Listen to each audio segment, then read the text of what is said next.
Oh yo yo, what is up everybody? Chris here from Fake Sports News, back at it again with another video. Today I'm going to be bringing you guys a hopefully quick preview of what to expect going into this weekend's matches. We definitely have some matches that I think will be pretty decisive, but we also have some Game 5s clearly in the mix. So without further ado, I'm going to get right into it and just say that the New York Subliners likely 3-0 the Florida Mutineers.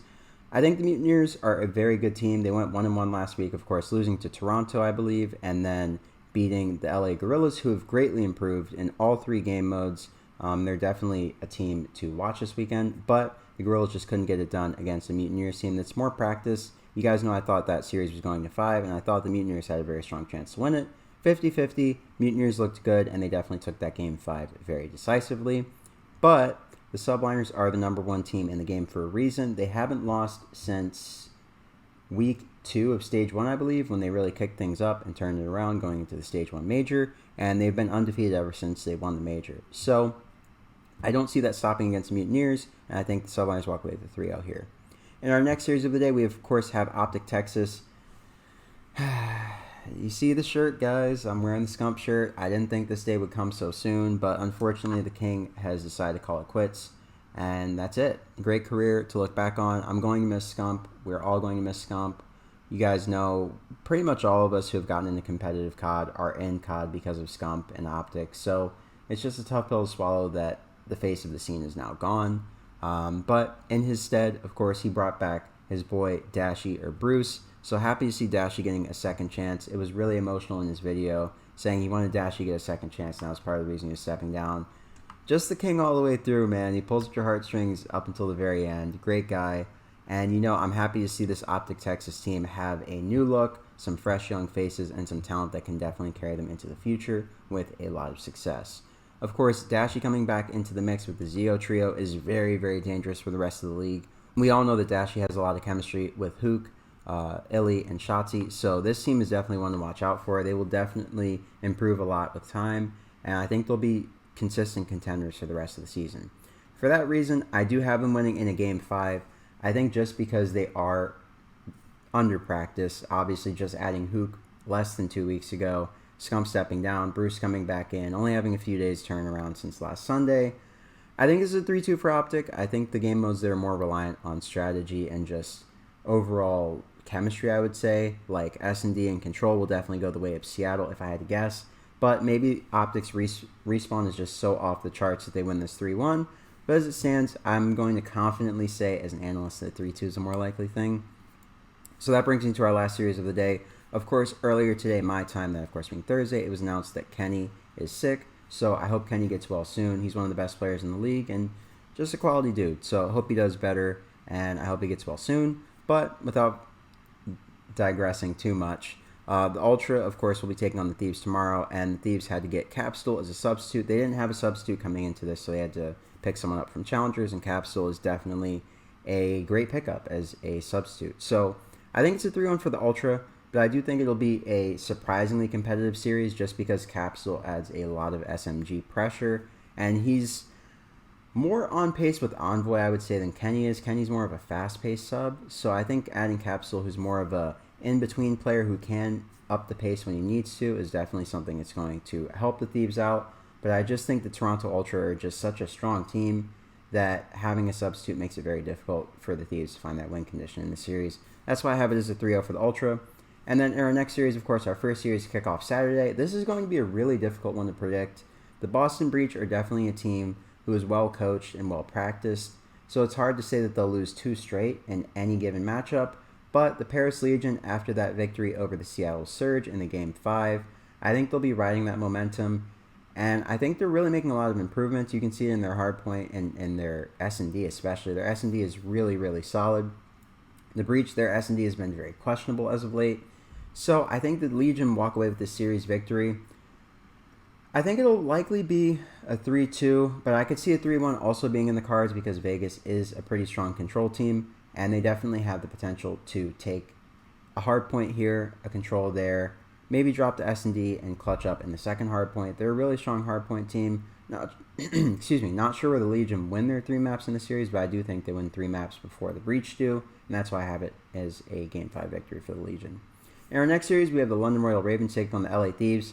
and I don't think Kenny will be better by the time this weekend ends. So I think this will be London's first victory of the stage. I think the Ravens were super close to getting that victory over the Rokkr, and that was definitely a very encouraging sign for a Ravens team that hasn't looked great. But I think this matchup will definitely be a momentum builder and something they can look forward to this weekend, just because the Thieves are playing with the substitutes, so likely they won't be at 100% capacity in terms of just their overall capability in this series. And that's why I think the Ravens walk away with this series in a 3-1 fashion. I think the Thieves will keep it close with the sub. I think they probably win a map somewhere. They surprise the Ravens in the league. But I do think the Ravens close this series out just because they were very close to beating a very strong Minnesota team before Minnesota was able to kick it up in the map 3 and, of course, get the reverse sweep last week. In our next series of the day, of course, on Saturday, we have Optic Texas taking on the Toronto Ultra in the marquee matchup of Saturday. Damn, this is going to be crazy. Whew. All right, I had to take a breather real quick, ladies and gentlemen. I think this one's going to be a 3-1 for the Ultra. Call me crazy. Maybe Optic kicks up. I will be bringing you guys another update video on social media, so maybe I change my opinion after Optic's performance against Surge on Saturday and on Friday, and Toronto's performance against Thieves. But as it stands, I just think Toronto, even though Optic will have a honeymoon phase and this team will absolutely be disgusting in respawn without a doubt, I just don't see a world where Optic Texas topple the Toronto Ultra with so little practice. I'm not saying it can't happen, but the Ultra definitely look very dangerous. They're strong contenders, and I don't see them being toppled by a team with that little practice, just realistically speaking. In our next series, we of course have my home team, Atlanta Faze, taking on the Minnesota Rokkr. And personally, I think it's a 3-0, or a 3-1, a 3-1 in favor of Faze. I think the Rokkr take a map somewhere, but I just feel like Faze is in another league right now, honestly. I don't think they're in the CDL. I think they're in the FDL, the Faze Duty League. Yeah, I just feel like this update has done something to the Atlanta Faze roster. I don't know how to explain it. Maybe they're sipping on that secret juice that Paulo Costa has in the UFC. But I think Faze is just that team right now. I definitely have them as a top 3 contender going into the Stage 2 Major, just based on their performance, based on everything we've heard from the rest of the community, and just based on what we've seen. They looked great in their one and only match last week.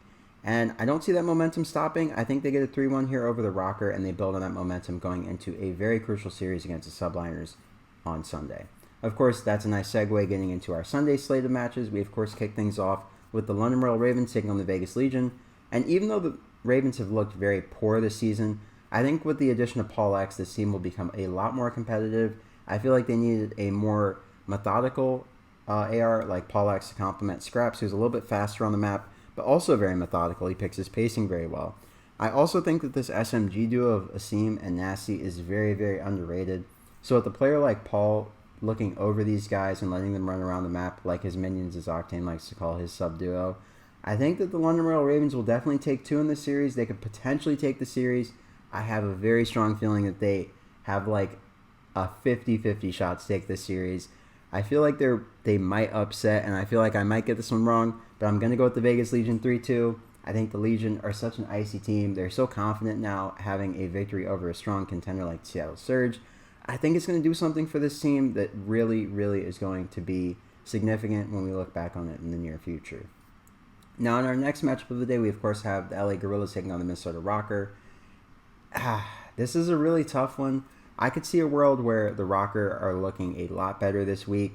I'm definitely going to say that this is one that I might change my opinion on going into Sunday. So be sure to come back to the channel on Saturday. I will be uploading a YouTube short giving you a preview of what to expect going into Sunday. But this is a Sunday call, in my opinion. I definitely think the Guerillas, just because of their respawn, are the stronger team between these two. But Minnesota have looked so strong in respawn scrims consistently all year long. It's just hard to not put faith in this team to at least win one respawn. So with that in mind, I'm going to say it's a Game 5. I don't know where the wins come in for either team. The LA Guerillas 4-0 hardpoint record tells me that maps 1 and 4 likely go their way. The Minnesota Rokkr have been poor in search, but the Guerillas also did not look great in search in either of their series. They were starting to pull it together, but, you know, they didn't play the best of competition necessarily, going up against LA Thieves and the Florida Mutineers, 2 teams that have struggled a lot this season against better teams. So it's very hard to call this one, but I think the Guerillas with more practice, that core looks nasty. and it's really hard to put faith in the Minnesota Rokkr considering how up and down they've been all season long. So I'm going to say LA Guerillas just based on their current form and their most recent match performances. But I do realize that the Minnesota Rokkr have a very, very, very strong chance of improving things in practice the week going into this, and then, of course, coming out and frying on Sunday. So be sure to come back to the channel if you are looking to really get a more informed opinion. I'll have more data after the Faze series, and I'll be sure to give you guys an update based on how that goes. Now, in our last series of the weekend, we have an absolute banger on deck, ladies and gentlemen. We have Atlanta Faze taking on the New York Subliners. In my personal opinion, just in terms of all the performances that we've seen, I think that the Subliners are the best team in the game right now, without a doubt. Just their overall composure, just their control over the game, honestly. It's never chalked for them. I don't know what it is with this team, but seeing Hydra go from 4-19 to 25-25, I mean, it definitely made me think a little bit differently about this team. They're never out of it. They just have some sort of weird takeover ability that can come to fruition at any point in the series, no matter how down bad they are. So with that in mind, I do think it's a 3-2 for Faze. I think the experience of this Faze roster will definitely topple all.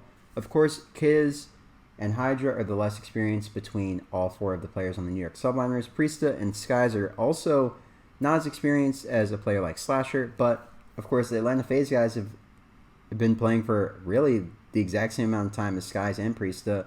Priesta is the oldest player in this series. It's not Slasher. Experience, I think, will come into it, but not too much. All these guys have been in the league for a while. I know I'm like stalling, but I'm just thinking, honestly. I think this is a 3-2 for Faze. I feel like this is going to be a really tough one to call. I think the opening hardpoint probably goes the way of the Subliners, just veto-wise. I think the opening S&D goes the way of Faze. They've looked absolutely lights out in S&D all year. Clearly, they improved a lot in that game mode by adding Slasher to the mix in the offseason. I think the map 3 likely goes to Faze. They're just a more clinical team. I think the map 4 goes to Subliners. I think their hardpoint is just hard to doubt.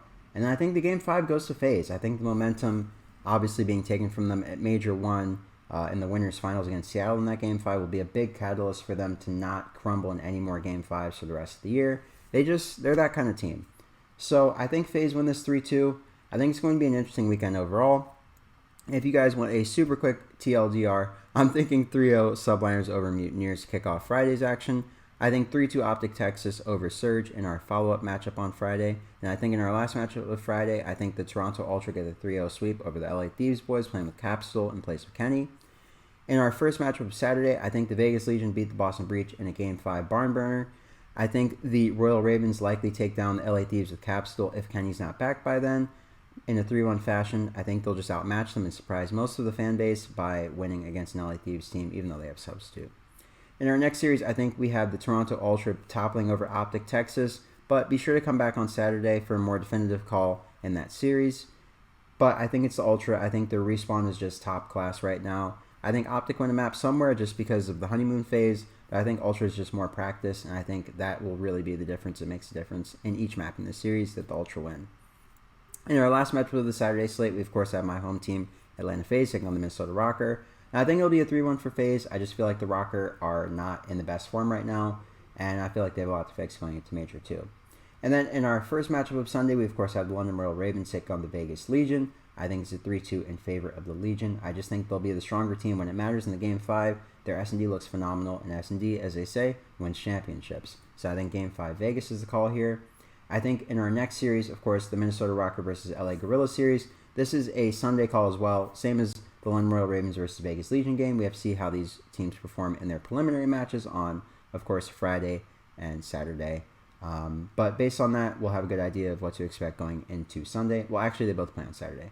But I digress. So I think it's a 3-2 for the Guerillas. I think they're just a better team between these two right now. And I'll revisit this on Sunday. Maybe I'll think differently after the Minnesota versus Faze match. But I think it's a 3-2 Guerillas. I think it's going to be a very competitive series, and I think it's going to be a great one. And then in our last matchup of the weekend, we have Atlanta Faze taking on the Subliners. I think it's a 3-2. Really not sure how the series goes. Faze could smoke Subliners. Subliners could smoke Faze. But I think it's going to be a competitive matchup all the way down the line going into the Game 5. And I think Faze ice up and walk away with the series in 5. So yeah, guys, that's about wrapped up for me. If you haven't, be sure to go back and watch all the shorts from last weekend if you want a recap of what happened during the day or after.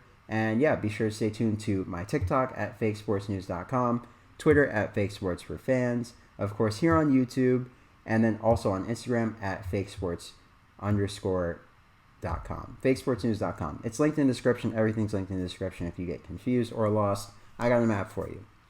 So yeah, guys, that was about wrapped up for me. I have red dots on my mini map. That's called the description down here. Okay, all right. I'm sorry. I didn't mean to take a shot, but you know, we have no red dots on the mini map. What am I supposed to do? All right, yeah, but enough rambling from me, guys. Hope you enjoy all the COD action this weekend. Hope you have a great morning, noon, or night, wherever you may be on this beautiful planet.